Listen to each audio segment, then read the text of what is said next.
I know. It's fine. It has like an Italian. Oh, thank you. But just be careful, I forgot. That's okay. Oh, guys, let's just go and have a quick look at the countryside before, okay? That's right. Because otherwise it's just too sad. That's what I was like. Okay, I'm about time for the other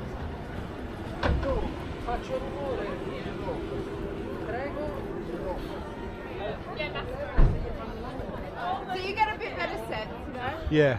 It's still clearing. It's still clearing, but just have a look from here. We have to go down again in a sec. You just get a bit better sense of what it is. Get up to the pig.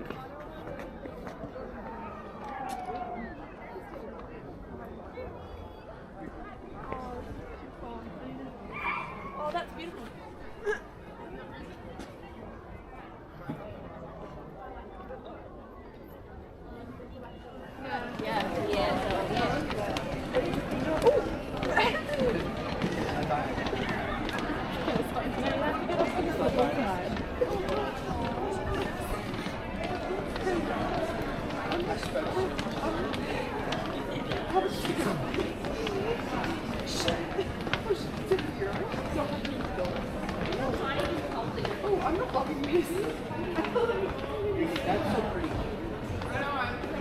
I'm getting a bit tripped up. I don't know where I am.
That's, I think it is, yeah.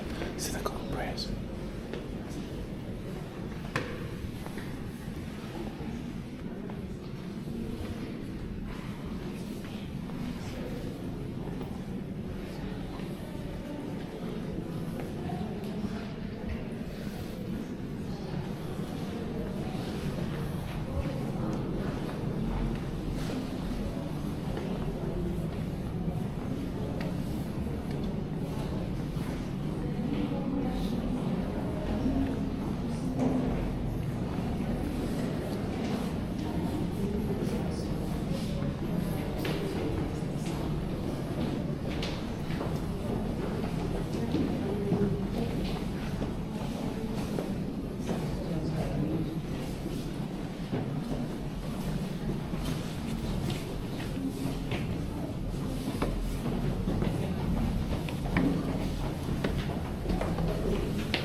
sometimes you see a depiction of St Francis with the wolf, and he stopped the wolf from attacking the town just by talking to him. So he had this real affinity with all creatures. Yeah. Preaching to the birds. That's exactly the six-winged angel that appeared to him to give him the stigmata. Yeah.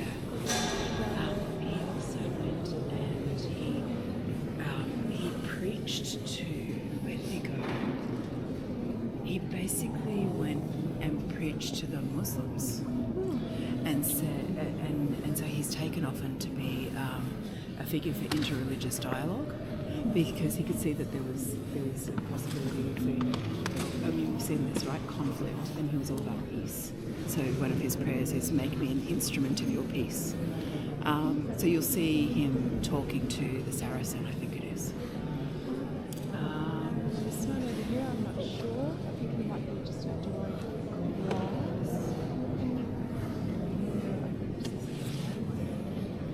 You'll see Brother Rufinus, Brother Neperis. These were all Franciscans who joined him in community. So they lived in community together. You saw some of them, yeah? Yeah. I think that they were all buried there as well. They were the tombs, those you've got. It was very moving. I had forgotten he was here, so you had St. Francis there, but then surrounded by his brothers. Yeah. As in his, the other Franciscans, yeah.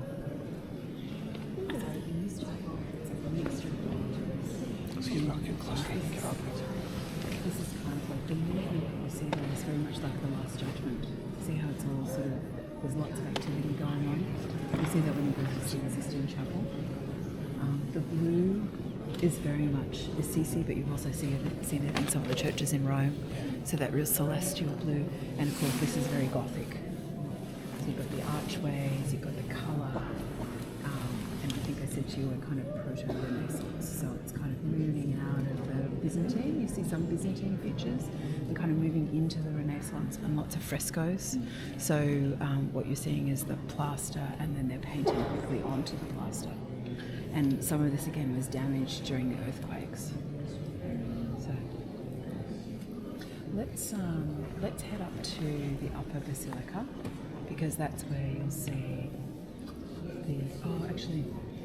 we'll just do a quiet turn around so you can see a little bit more, and then we'll go to the upper Basilica.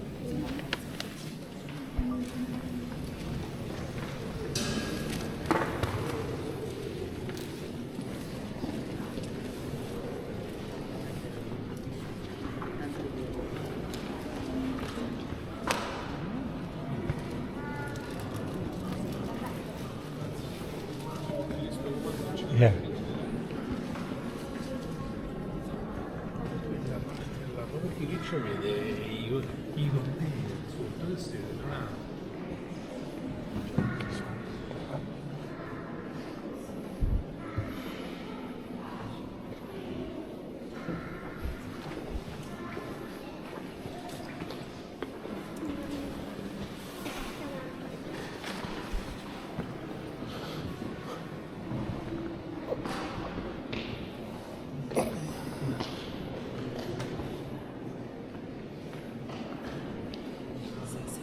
From the life of Christ, I think. This is Mary Magdalene, and she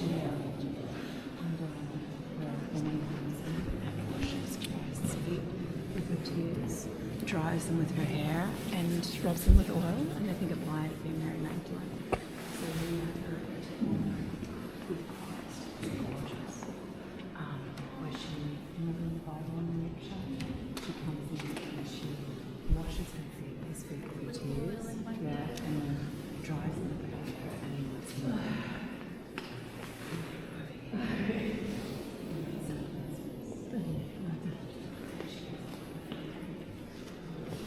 Martha and Mary are kind of bowing down toward him.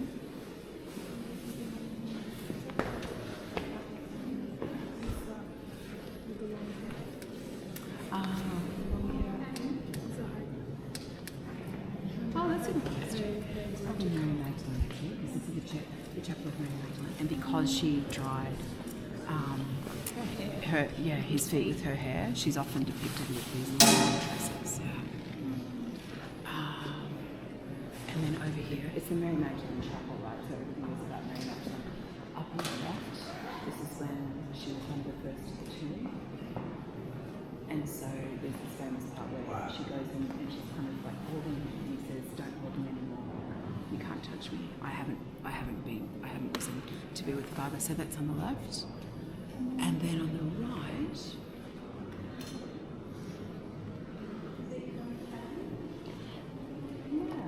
maybe it's like her burial. Oh, look at her up there. Wow, that's incredible. Yeah. She's being transported up.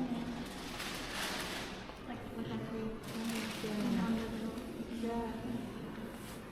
The colours here.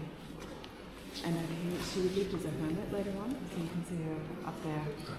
Someone's bringing us some clothes. And all the way over there, maybe a presentation in the temple. Presentation of the temple.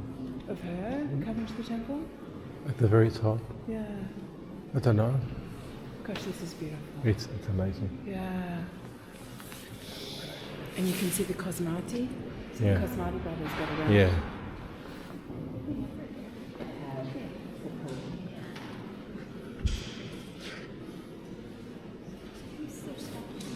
This is Mary Magdalene as well, I think, is it? Oh, no, maybe not. No, it's like that. This will start.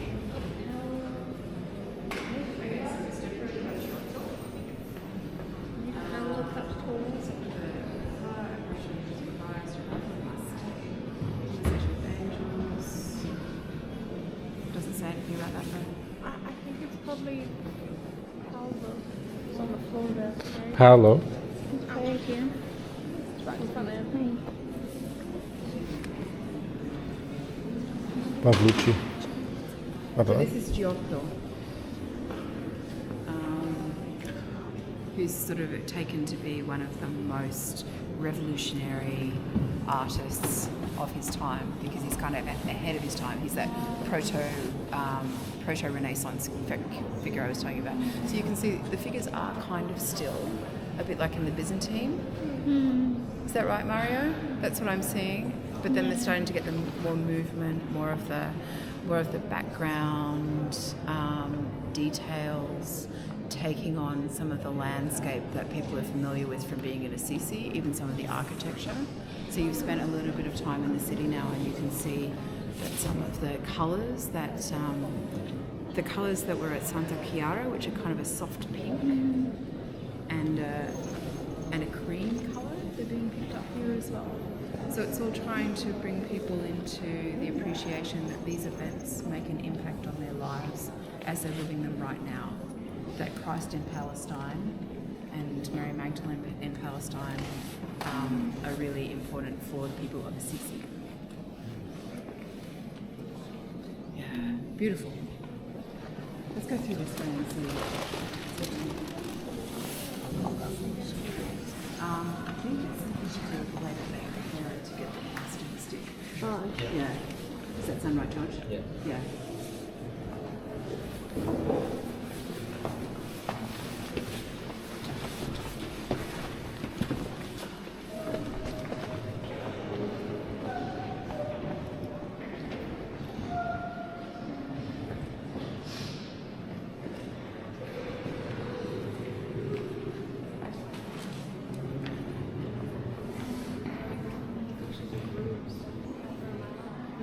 This is one of my favourite crucifixion scenes. See how the angels are tearing their garments? Wow. And you have Mary Magdalene down the bottom. So she's in the kind of pink, she's holding his feet. You often find that with Mary Magdalene, I think, because she washed his feet. The kind of iconography is that she's always at his feet. And then you have St Francis over to the right. So it's as though he's there at the moment. And you have Mary fainting, actually. So Mary, the Mother of God, is fainting over on the left. look. Colour. Blood. Yeah.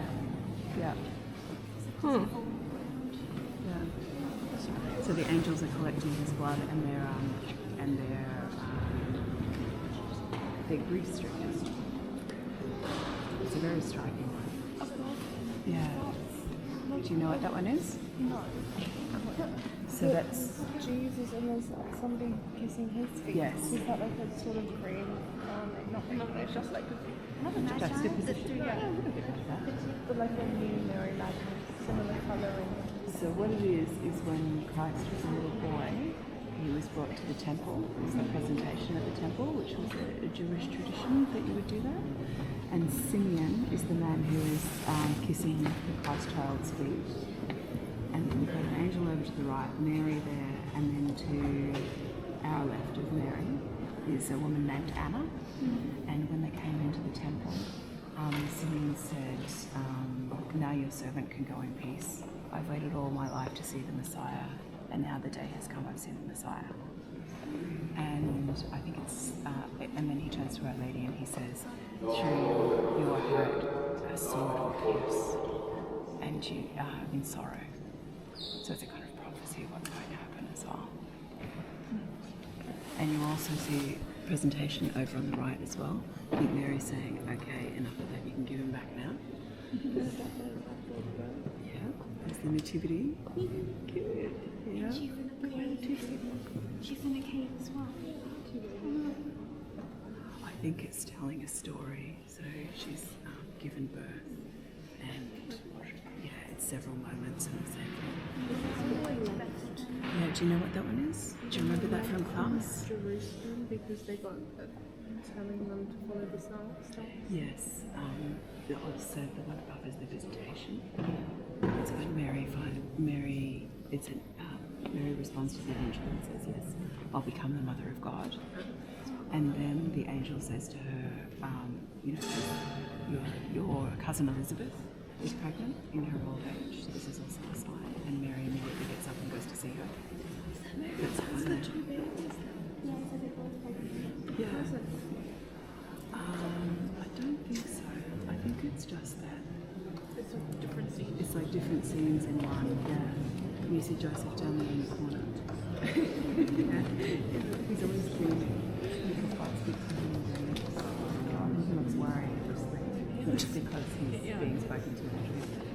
And then over here you have the flight into Egypt over on the left. I think it's the flight into Egypt, yeah. And then over here, the border of Egypt, and the Herod went to every baby, and I also horrible. It's horrible. Over here, they go, so Mary, the Holy Family are travelling together, and typical family scene, Mary turns to Joseph and says, where's Jesus? And Joseph turns to Mary and says, I thought he was with you. And he was missing. And they found him in the temple. This little boy is teaching all of the people in the temple. So you can see Mary and Joseph over to the left there, very happy that they found him. And Mary says, you really worried us. And Jesus says, well, didn't you know I'd be in my Father's house? And then, some of my Jewish Christian friends will say what they leave out is when Mary said, and you should have listened to your mother, and don't you dare talk to your mother. But what instead the scripture says is that Mary went away and treasured all of these things in her heart. So, is that one? This way? Yep. Taking him home. I'm home with our son. This one I just don't know what it is. I don't know what the one down there is, so it might be part of... It might be something about Assisi. Something from the history of Assisi. And this is also something from St Francis. Maybe that's him feeling good. Yeah, is that really bad? That would make sense. Yeah. And then over here you have, it's a different artist. You can see the beautiful gold.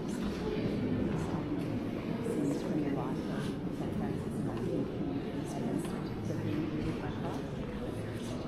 It's just something glorious about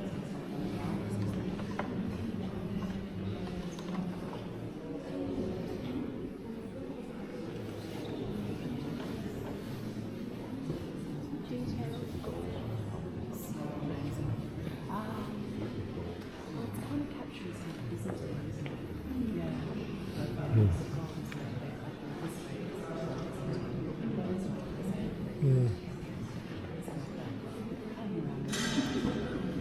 you can't settle on one particular style because they're really trying to be creative. Let's see if we can slowly go around that way over to the other side.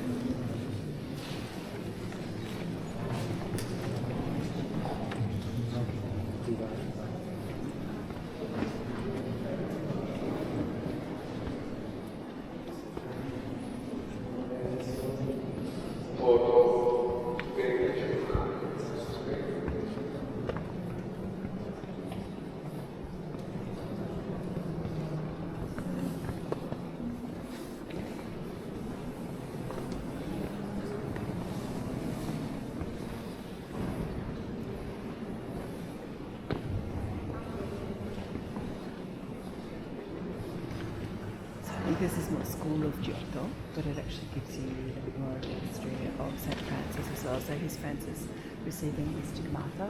That's so famous. Yeah. And then above that, kind of in juxtaposition, I think, is Christ being attacked by the crowd.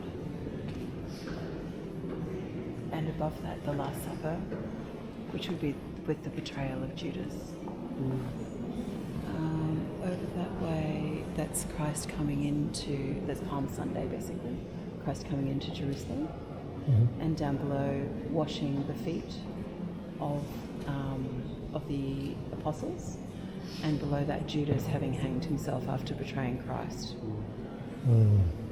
Then you have the resurrection. Gosh, that's amazing. Yeah. And down here, this is when they've taken him down from the cross and they're laying him in the tomb. This is the deposition from the cross. And that's the harrowing of hell. Yeah, descent into Hades, yeah. You very rarely see that. So that's when Christ goes down into hell and releases all of those who have been waiting for him. And he's stomping on Satan. And stomping on Satan at the same time. Yeah. Very powerful in medieval iconography, and we've kind of lost it a bit now, unfortunately. Unfortunately. Yeah. Oh gosh, these are incredible. Crucifixion again. Flagellation. So that's when Christ is being scourged at the pillar, and there he is carrying his cross on the right there.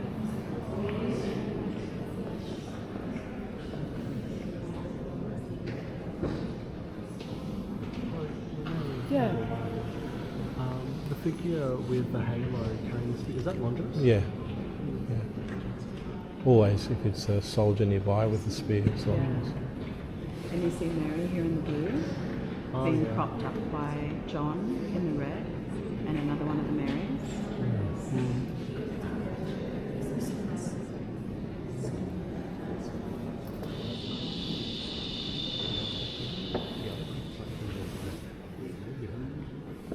Yes, that would be the good thief. Yeah, the one who will be with you today in paradise. The righteous criminal has a halo and the unrighteous doesn't. Yeah. See Mary down the bottom holding Christ with Francis. Yeah. And possibly with Claire, I'm not sure. Amazing, amazing.